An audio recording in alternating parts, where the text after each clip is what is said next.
Nós vamos ler a partir do verso de número 9.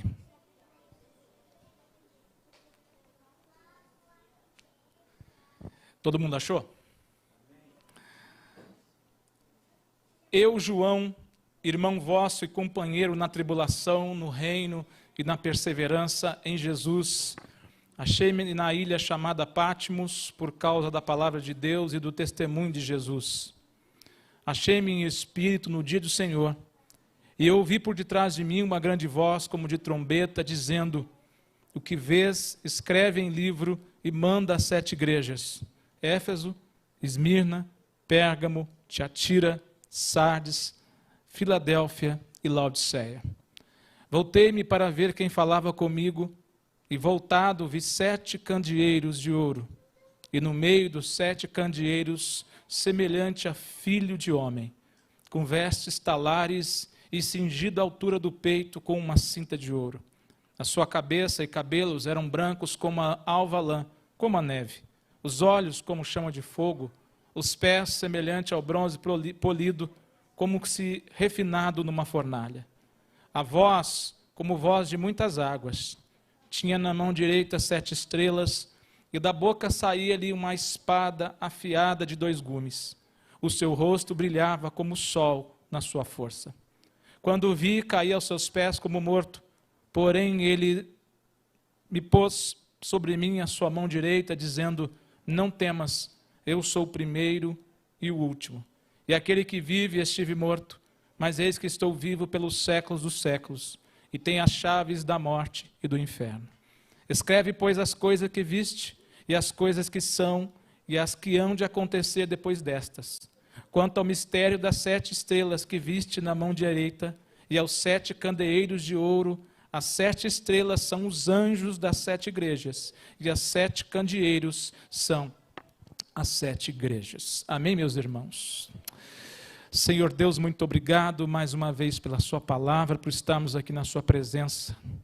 Nós sabemos que nós precisamos ser nos alimentados pela presença do teu Santo Espírito, e através de tudo que estamos fazendo aqui, isso já está acontecendo. Muito obrigado, Senhor. Fica conosco. É o que nós te pedimos em nome de Jesus. Amados irmãos, um dos tempos, um dos períodos mais terríveis da igreja. Ele está um pouco distante da nossa história, um pouco distante do nosso tempo. Um período em que não havia congregações como nós a conhecemos hoje. Não havia igreja como nós a conhecemos hoje. Em um tempo em que, para se autodenominar cristão, era se colocar na linha de fogo, era quase que provocar a sua própria morte. Ser cristão nesse tempo era literalmente ser caçado, preso, julgado sem direito à defesa e muitas das vezes morto. Ser cristão nesse tempo não era nada parecido do que nós vivemos hoje, no tempo presente. A história conta que o governo romano já está agora governando com mão forte. Embora houvesse uma certa liberdade de culto, os governadores romanos cruzavam os seus braços e permitiam que as religiões se degladiassem entre elas. Nós conhecemos muito bem essa parte tenebrosa da história, que começa aproximadamente do ano 50 depois de Cristo. Foi a parte, ou o período em que Paulo foi preso, e onde eu até citei essa passagem no primeiro culto, que está registrado lá em 2 Timóteo, no capítulo 4, a partir do verso 6. É nesse período que Paulo, ele escreve, que ele diz essa célebre frase, não é? Combati o bom combate, acabei a carreira e guardei a fé. Paulo está preso, ele está no corredor da morte, sabe que não vai sair dali com vida, mas ainda assim ele encontra alegria em Deus e em tudo que ele havia feito pela liberdade que o Espírito havia dado a ele. Certo é, irmãos, que a perseguição à igreja, ela aumenta a cada dia. Cada um dos governadores, imperadores de Roma que assumiu o trono, era um pior do que o outro. Os irmãos sabem que Nero era um homem extremamente ávido por poder, e a sua loucura era tão grande que ele cometeu um ato sexual com a própria mãe e depois, mais tarde, manda assassiná-la. Nero foi deposto aproximadamente no ano 66 depois de Cristo. Ele é deposto do trono e, por conta disso, tira a sua própria vida. Os imperadores que vão assumir depois dele, eles não somente fazem ou tomam a mesma atitude que Nero havia tomado de caçar, julgar e provavelmente assassinar os cristãos, como fazem ainda coisas piores. Na nossa história, na história, isso é história, diz que, por exemplo, muito provável entre o ano 80 e 85 do nosso tempo, houve a inauguração do temido Coliseu de Roma. Acho que todos aqui conhecem a história. Essa inauguração durou aproximadamente 100 dias. E nesses 100 dias, a história nos conta que aproximadamente 10 mil cristãos foram mortos em rituais de sacrifícios de animais, ou jogados ao picadeiro para a diversão daquela multidão. Os nossos irmãos, e é importante frisar isso, irmãos, eles regaram a semente do evangelho com o seu próprio sangue, através da sua fidelidade a Deus. Por fim, o último imperador que está agora sob o governo é um homem chamado Domiciano. Domiciano, segundo a história, ele é conhecido como segundo Nero, tamanha era a maldade com que ele agia. Domiciano, ele foi o primeiro imperador, por exemplo, a rogar para si o título de Deus e Senhor. Ele não só imaginava, ou tinha certeza que ele era dono de tudo, que ele era o imperador, que ele tinha autoridade, mas como ele rogava para si o título de Deus e de Senhor. É esse homem, Domiciano, que resolve, por exemplo, calar a boca dos nossos irmãos, fechar a boca dos crentes de uma vez por todas e encerrar essa história de cristianismo. E a forma que ele encontra isso é pegando já agora um velho pastor chamado João. João, irmãos, não é mais um menino, não é mais aquele moço que se debruçava sobre o seio de Jesus, ouvindo dar conselhos ao seu povo. João não é aquele mais que acompanhava Jesus nas suas cruzadas missionárias, evangelísticas, de travessias de mares, em meio a tempestades. Ele não é mais esse jovem. João já é um senhor, é um ancião, já não tem mais as mesmas forças. Há quem diga que sofria até de um certo problema de visão. A certeza que nós temos é que João é levado para a ilha de Patmos, e a intenção de Domiciano é que ele ali fique e ele ali morra. Era a última cartada para calar, literalmente, a boca dos cristãos. Deixa eu só abrir um parênteses para você aqui. Os irmãos devem saber muito bem, essa igreja aqui é uma igreja bíblica. Os irmãos sabem, por exemplo, que Jesus derramou o seu Espírito sobre a igreja, logo sobre nós. Amém ou não? Jesus mesmo disse lá em Atos, no capítulo 1, verso 8, ele disse, olha, e recebereis poder ao descer sobre vós o Espírito Santo. E aonde acontece isso? Em Atos capítulo 2, a igreja recebe esse poder na descida do Espírito Santo no dia de Pentecostes. Há controvérsias até o dia de hoje, discussões e discussões teológicas sobre aquele falar em línguas. Os irmãos sabem do que eu estou falando. Certo é que naquele dia a igreja foi dotada de um poder sobrenatural. Não é uma coisa comum. Não é aquilo que aconteceu ali não é aprendido em faculdade, não é aprendido em curso de pós-doutorado, não é aprendido em curso de doutorado. O que aconteceu ali foi a descida, a presença do Espírito Santo tomando homens e mulheres para um propósito específico, a saber, fazer a obra de Deus. Só que aconteceu um fato muito interessante entre o capítulo 1 e o capítulo 8 do livro de Atos. Por quê? Porque Deus disse, olha, vocês vão receber poder, e vocês vão ser minhas testemunhas em Jerusalém, em Samaria, na Judéia, e até os confins do mundo ou da terra. A ordem ou a palavra de Jesus era para que eles fossem testemunhas em Jerusalém. É muito bom pregar em Jerusalém. Jerusalém é nosso local de conforto. Só que Jesus disse, vocês vão sair daqui e vão para a Judéia, vão para Samaria. Pior ou melhor, vocês vão para até os confins da terra. Só que acontece um fato. Você conhece muito bem a história. A igreja está agora dotada de poder, a ponto de Pedro, aquele indouto homem, pregar e quase 3.000 almas, ou 3.000 almas se converterem na sua primeira mensagem. A igreja começa crescendo, porque essa igreja tem poder. No capítulo 4 de Atos, o que acontece ali? Pedro está indo na hora da oração e ele libera aquela célebre palavra, né? Não tenho prata e não tenho ouro, mas em nome de Jesus Cristo levanta e anda, e um coxo de nascença vive um dos grandes milagres da Bíblia. A igreja tem poder, tem ou não tem? Jesus disse que eles seriam testemunhas em Jerusalém, em Samaria, em toda a Judéia e até os confins da terra. Mas aonde a igreja insiste em permanecer e ficar? Em Jerusalém. No capítulo 1 está em Jerusalém, e no 2 em Jerusalém, no 3 em Jerusalém, e no 4 continua em Jerusalém. E no 5 em Jerusalém, e no 6 ainda está em Jerusalém, e no 7 também. Até que nós chegamos no capítulo 8 do livro de Atos dos Apóstolos. E ali sabe o que vai dizer? Que Saulo está perseguindo a igreja. E ele toma cartas para perseguir os cristãos. É nesse tempo que os cristãos são espalhados para onde? Samaria e Judéia, por conta da perseguição. Deixa eu dizer uma coisa para você que é importante.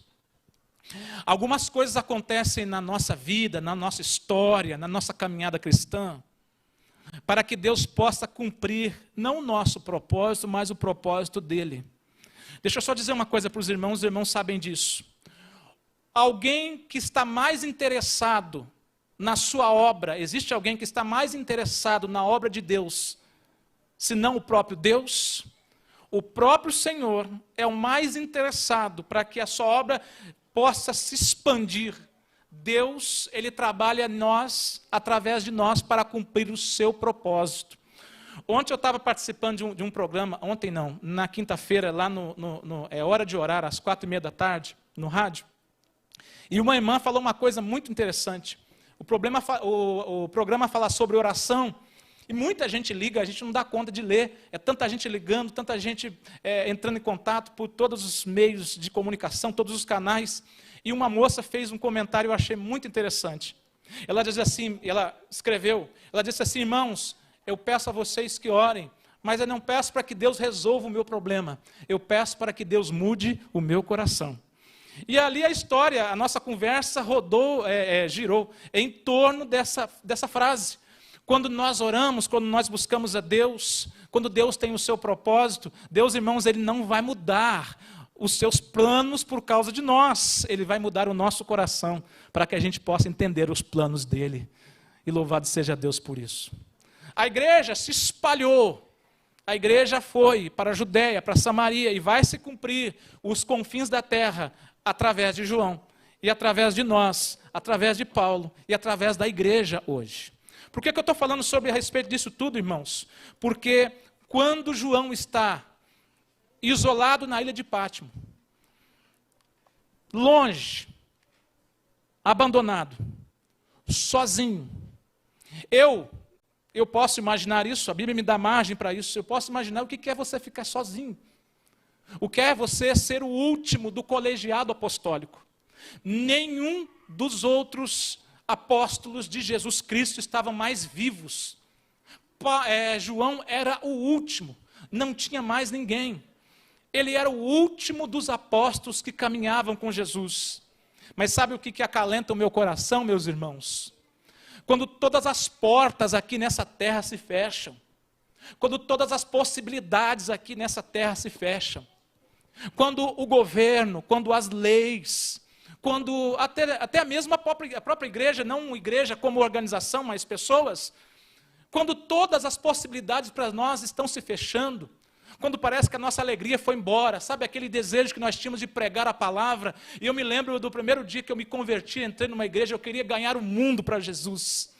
Eu não sei se você se lembra desse tempo, quando você era mais jovem. Eu tinha 22 anos. Falei, meu Deus, eu vou pregar para Jesus para todo mundo. Eu quero ir para a África, mal eu sabia. Eu quero ir para todos os lugares. Eu quero falar do amor de Deus. E a primeira pessoa que eu falei do amor de Deus foi minha mãe. Ela me deu uma chinelada e falou, sai de perto de mim que eu não quero saber desse Deus. A segunda pessoa foi falar para os meus amigos, olha, eu conheci Jesus, na época eu aceitei Jesus, eu tenho Jesus na minha vida. Eles diziam, não queremos isso, nós somos jovens, nós temos que curtir ainda o mundo, porque a vida é uma só.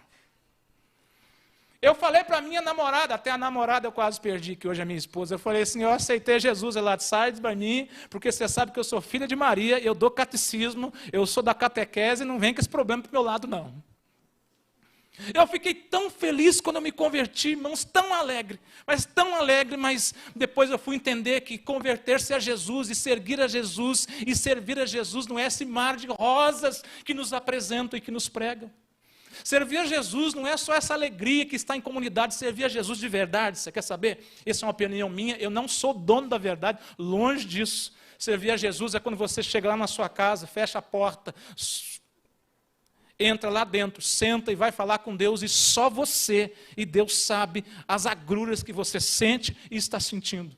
Servir a Jesus significa quando está todo mundo dizendo que vai dar certo, que não vai dar certo, que isso não vai, sabe, aquela coisa que você coloca no teu coração, olha, eu vou fazer isso, você planeja as coisas, mas todo mundo que está ao teu redor parece que diz, olha, não vai dar, não dá certo, sai para lá, isso não serve. Toda porta que você bate, ela não abre. Todas as pessoas que você procura te negam ajuda. Nem o irmão que senta aí do teu lado, ele aparece lá para orar junto com você. O pastor parece que está tão ocupado. A igreja parece que está tão ocupada com tantas coisas. Servir a Jesus significa isso, é entender que quando todas as portas se fecham, irmãos, eu vou falar para você no nome de Jesus, porque eu vivi um pouco da minha história, e quando eu falo disso, eu me lembro de uma fala do pastor Leidivan. Os irmãos conhecem o pastor Leidivan, né? O pastor Leidivan é um docinho. É grandão assim, mas é muito gente boa. O Leidivan, ele falou uma coisa para mim, que eu, num afã de uma mensagem, né, porque eu sou meio assim, eu dizia assim, irmãos, nós temos que viver o que nós pregamos, temos que viver o que nós pregamos. Ele sentado na primeira fila assim, ele com a sobrancelha assim, eu falei, ai meu Deus, o que eu falei? Aí quando terminou, passou a semana, passou os dias, eu sentando com ele com medo de me magoar. Irmãos, deixa eu dizer uma coisa para ti. Se tem uma coisa que não acontece com o irmão Cláudio, é ficar preocupado em magoar. Se tiver alguma coisa para falar para o Cláudio, pode falar, porque eu já vi cada coisa por aí que nada me assusta mais, principalmente relacionado a mim. Ele disse assim, irmão Cláudio, que mensagem abençoada, cara, que bom, e me abraçou. Eu falei assim, você está me lambendo demais, o que é? Ele disse assim, nós não temos que pregar o que vivemos. Não. Inverte a história. Nós temos que, aliás, nós não temos que viver o que pregamos. Nós temos que ter a história. Nós temos que pregar o que nós vivemos. Porque quando nós pregamos o que vivemos, Vanderly, nós não temos medo de chegar até aqui e dizer, irmãos, olha, a coisa está difícil. O pepino engrossou e a faca ficou cega. Quando nós pregamos o que nós vivemos, nós não temos vergonha de chegar aqui e dizer, irmãos, nós somos pecadores, eu não sou o melhor esposo do mundo. Para perguntar para a Patrícia, para tu ver.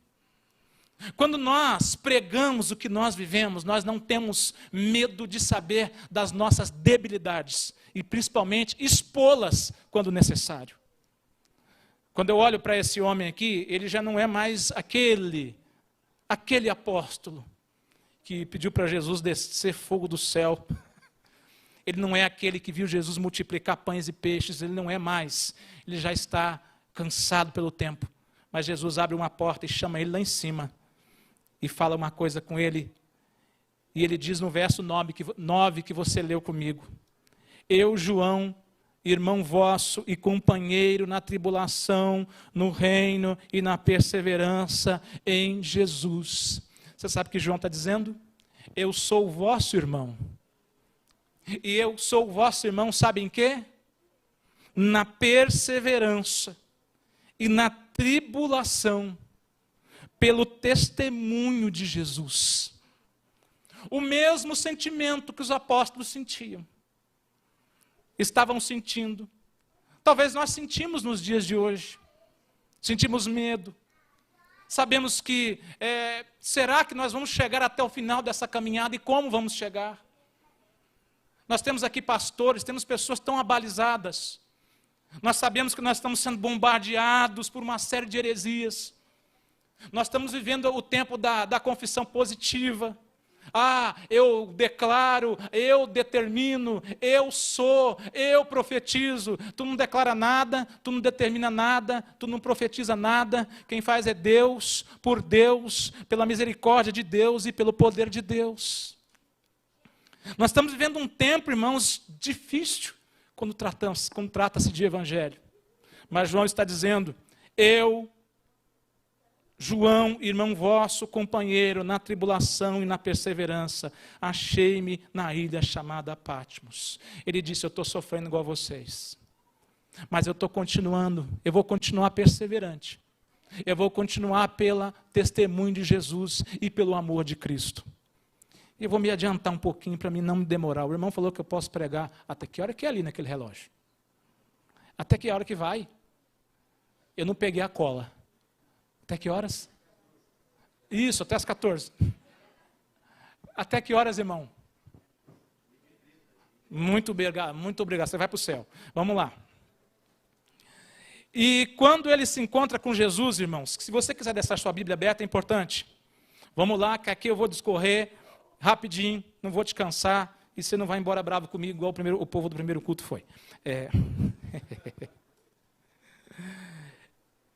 Ele tem encontro com Cristo, mas o encontro que ele tem não é com aquele Cristo ferido, traspassado, com a sua fronte ferida, mas ele tem um encontro com Cristo glorificado.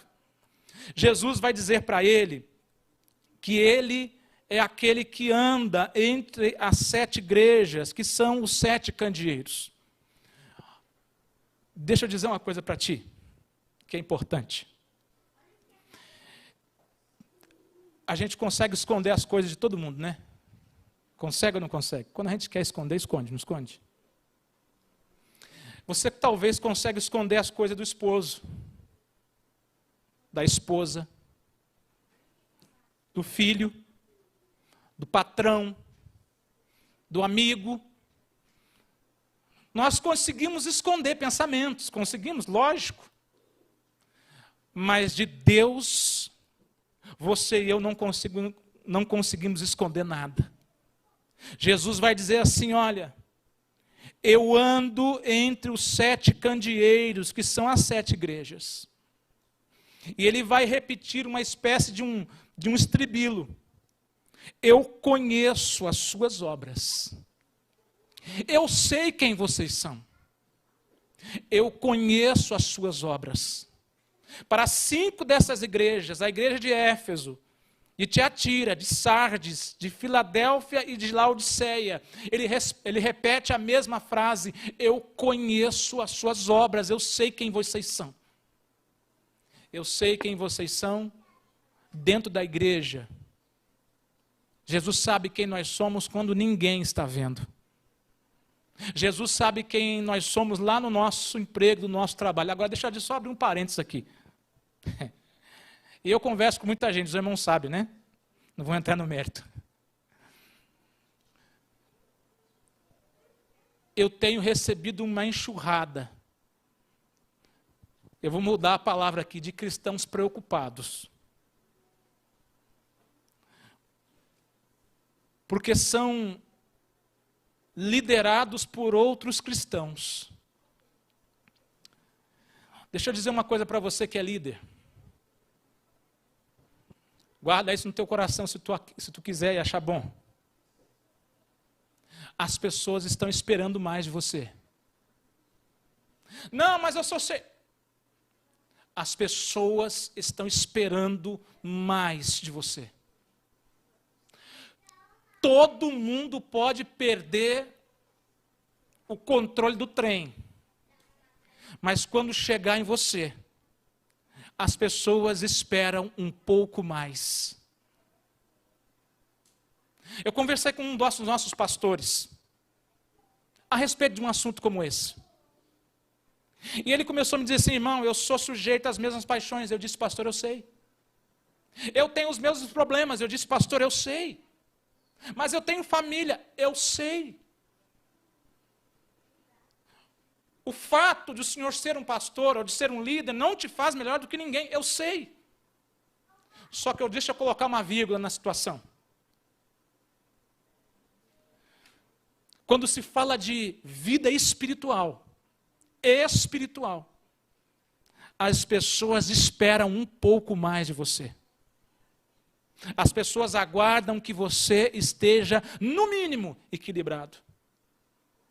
As pessoas esperam que você esteja, no mínimo, buscando a presença de Deus.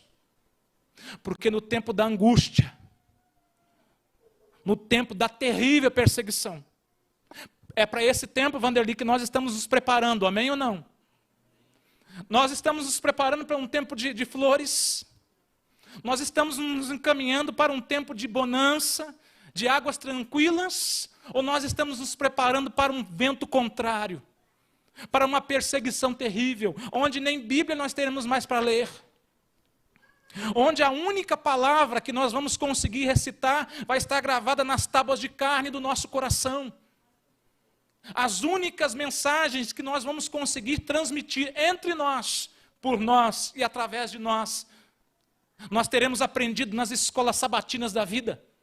Nós teremos aprendido nas experiências que nós temos ao longo da nossa vida com Deus. E diga-se de passagem, irmãos, nós precisamos voltar a ter experiências com Deus. Nós precisamos voltar a ter experiências de oração. Experiências, contar as grandezas que Deus faz nas nossas vidas. Experiências daquela assim: olha, eu orei tanto tempo pelo meu familiar, pelo meu pai, pela minha mãe, e ele se converteu. São experiências que nos fortalecem, que enobrecem a obra de Deus no nosso coração e na nossa vida. João está tendo esse encontro com esse Deus maravilhoso e glorificado, dizendo que conhece as nossas obras. Ele te conhece, meu irmão. Você pode esconder de qualquer um, mas de Deus você não esconde. Eu posso esconder de qualquer um, mas do Senhor eu não escondo. E ele vai fazer aqui, rapidamente, alusão a algumas igrejas. Algumas não, são 7. Não vou falar de todas, mas eu quero que você leia comigo. Rapidamente. No capítulo de número 2. O verso de número 8. Não cansa não, irmão, vou te cansar não, vou acabar 12:30, fica tranquilo.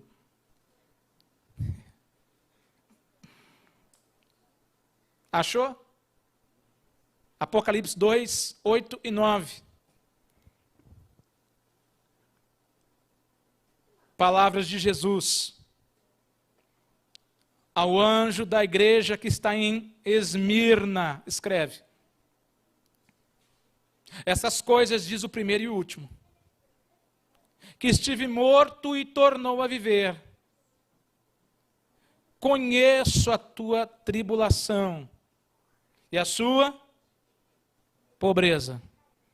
Está entre parênteses, mas tu és o quê? Rico. Olha para cá. Jesus está falando com uma das igrejas. Eu quero que você se situe no espaço e no tempo. Tem uma igreja que é a igreja de Esmirna, que Jesus vai falar sobre ela. Jesus vai dar testemunho dessa igreja. E essa igreja aqui é o seguinte: aos olhos humanos, essa igreja ela sofre as perseguições do tempo. Essa igreja é pobre aos olhos humanos. Essa igreja aqui tem necessidade, talvez os membros dessa igreja aqui olhem para eles, se entreolham, né? E dizem assim: nós não temos força, nós não temos capacidade de fazer algo tão grande. Essa igreja aqui, quando digo igreja, essas pessoas, esses irmãos, Eles se sentiam pequenos. Mas Jesus dá testemunho deles dizendo, olha, aos olhos humanos vocês são pequenos. Aos olhos humanos vocês são pequeninos, não têm força, vocês são pobres. Mas aos meus olhos, vocês são ricos. Vocês possuem tudo. Deixa eu te fazer uma pergunta. O que é uma igreja pobre, pastor? O que é uma igreja pobre, irmãos? É uma igreja que não possui ar-condicionado? É uma igreja que não possui um templo suntuoso? É uma igreja que não possui um dízimo poupudo?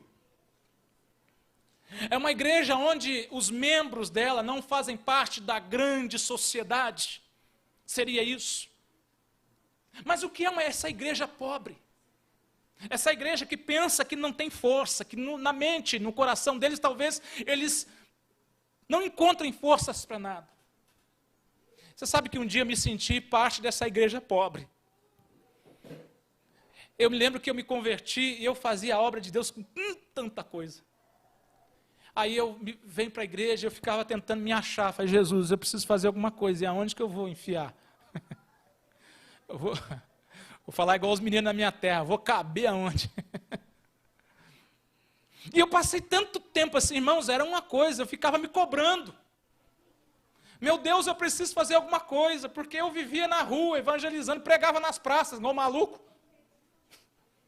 Mas fazia alguma coisa, aquilo me preenchia. Eu sentia que eu estava sendo útil de alguma forma. Até que um dia, eu cheguei em uma oficina mecânica de um amigo conhecido. E nós estávamos fazendo o curso de teologia, o irmão está ali, ele fez junto comigo, inclusive. E eu sentei assim no banquinho do canto, e ele é um rapaz muito estudioso, mas muito estudioso. O rapaz é bom de Bíblia. Aí eu sentei e fiquei olhando para ele assim, e meu coração agoniado. E ele falou assim para mim, irmão, está tudo bem? Eu falei, tá. Aí eu falei assim, irmão, você sabia que a Bíblia contém erros? Ele olhou assim para mim. Como assim? Sim, a Bíblia contém erros. Não vou me deter muito na conversa, senão não termino. Mas ele, dentre tantas coisas, nós entramos na inerrância bíblica e vamos parar no sábado. E ele disse assim, e o sábado? Eu falei para ele 5 minutos do sábado, 5 minutos, 5 minutos. Isso já fazem 4 anos, 4 anos. Eu passei agora, vindo para cá. E ele me disse, naquele dia ele me disse assim, o nome dele é Cristiano, vou deixar gravado aqui, vou até mandar para ele. O Cristiano me disse assim, quando eu terminei a conversa, ele consertou o carro, 45 minutos depois ele me disse assim, Cláudio, irmão, eu a partir de hoje, eu vou começar a guardar o sábado. Eu falei amém, só que nosso amém é assim, né, porque a gente é humano, já viu, né, amém. 4 anos, você pode ir lá comigo, vou com você agora lá. Quando dá 5 horas da tarde, é uma oficina elétrica, irmão, o negócio fica lotado, o dia de ele ganhar dinheiro é hoje. 5 da tarde, ele fecha a autoelétrica dele, pega a esposa dele, faz pôr do sol. Não é um adventista nominal, daquele que a gente conhece como eu e você. Ele faz pôr do sol, a esposa dele chama Fátima. Há 4 anos ele não abre o negócio dele mais no sábado. E todo mundo que pergunta para ele, por que você não abre no sábado? Ele diz, porque o sábado é o dia do Senhor. Às vezes nós nos sentimos enfraquecidos, fracos, aonde que eu vou, onde que eu estou, o que eu tenho que fazer. No momento certo Deus vai te usar, irmãos. Todos nós aqui somos um instrumento na mão de Deus. Todos nós aqui somos um instrumento na mão de Jesus. Não despreze, irmão, isso. Nós às vezes nos sentimos fracos. Essa igreja se sentia pequena, mas para Jesus era muito forte. Eu vou correr aqui, vem comigo. Há um contraponto aqui. E qual é o contraponto? Capítulo 3, verso 17. Você já sabe onde eu vou chegar.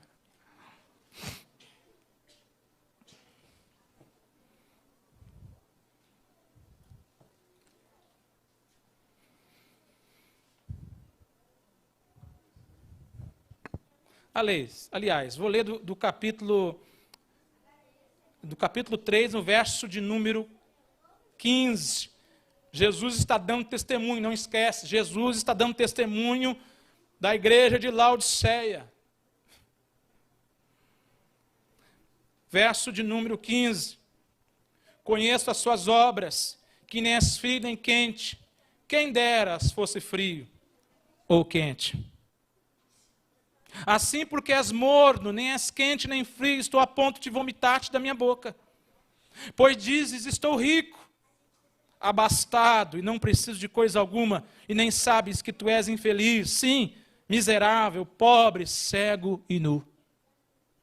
Irmão, se por um lado Jesus olha para uma igreja que se sente fraca, pobre, necessitada, para outro lado Jesus dá testemunho de uma igreja que, de acordo com seus próprios olhos, ela é abastada. Ela não tem necessidade de nada. Mas Jesus vai dizer assim, olha, tu nem sabes que tu és um infeliz, um pobre, miserável, cego e nu. Você sabe qual era o problema grande, o grande problema dessa igreja aqui, irmãos? É uma igreja que havia perdido o brilho nos olhos.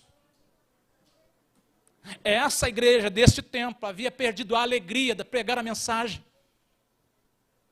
É uma igreja que se sentia abastada em tudo. É como Deus já nos deu tudo que precisamos.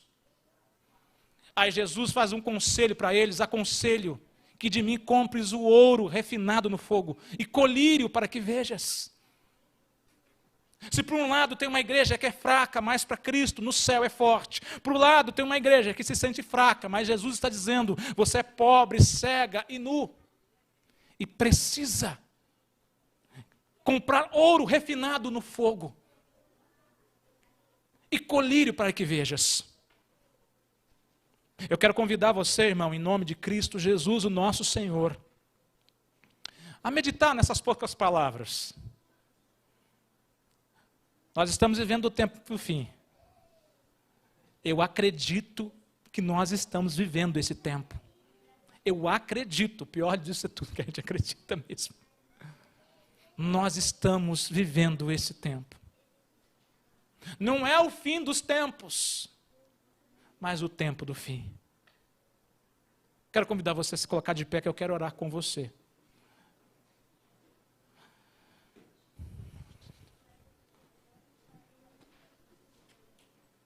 Eu vou contar uma última história com você de pé. É bom ficar de pé, que ativa a circulação. É bom, né? Eu recebi uma visita de uma das pessoas que inspirou a minha conversão. Porque eu não sei se tu já se apercebeu, nós nos inspiramos em pessoas, né? Pessoas inspiram pessoas. Tá certo, tem gente hoje que está se inspirando no Neymar, vai se lascar. Mas pessoas inspiram pessoas. E eu me inspirei em um cidadão grandão assim, ó. Não vou falar o nome dele não.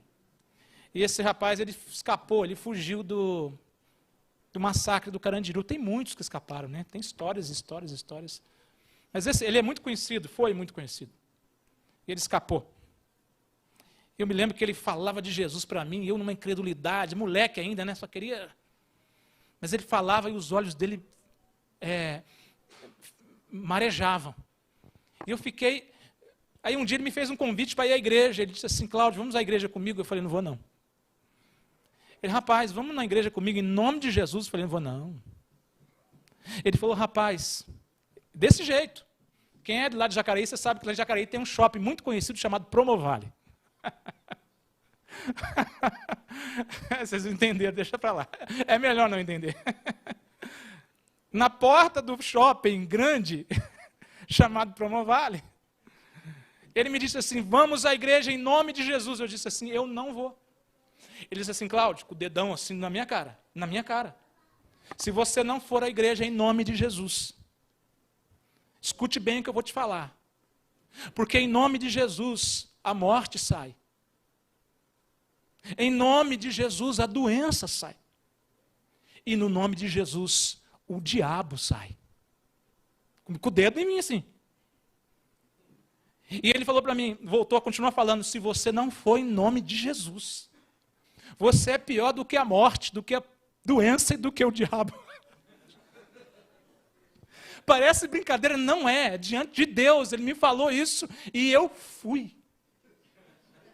E eu nunca mais saí. O que você quer dizer com tudo isso, irmão? Eu vou dizer para você em nome de Jesus. Guarde essa mensagem no teu coração. Às vezes parecemos pequenos, mas eu quero ser grande para Jesus. E quando você se sentir abastado demais, lembre-se que a nossa graça não está aqui. Não está no limite do teu cartão de crédito. Não está na patente que você tem lá no teu emprego, no teu trabalho. Não está no diploma que você carrega. A graça que nós temos vem de Jesus Cristo, só ela nos basta. Curva a sua fronte. Maravilhoso Deus e Pai que estás nos céus, bendito e louvado seja o seu nome. Senhor, nós continuamos aqui clamando e te pedindo que o seu Espírito Santo continue nos inspirando a fazer a tua vontade. Nós precisamos, Senhor, ser renovados a cada dia, a cada manhã, pela presença do Senhor em nossas vidas. Muitas têm sido, Senhor, as ciladas, as armadilhas que o inimigo das nossas vidas tem preparado a cada dia.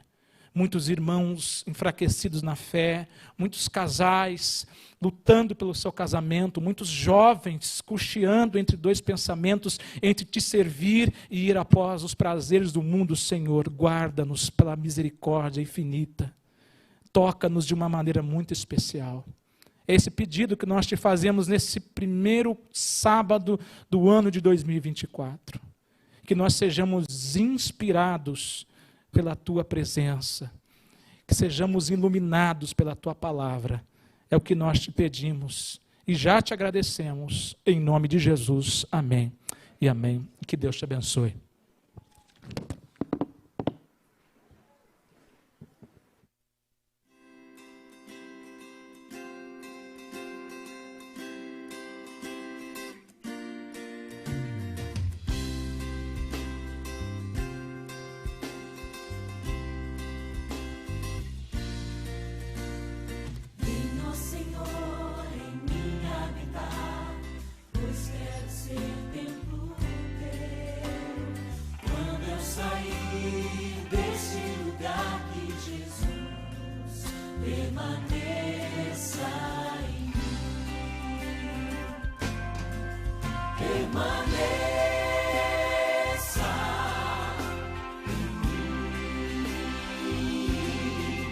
Permaneça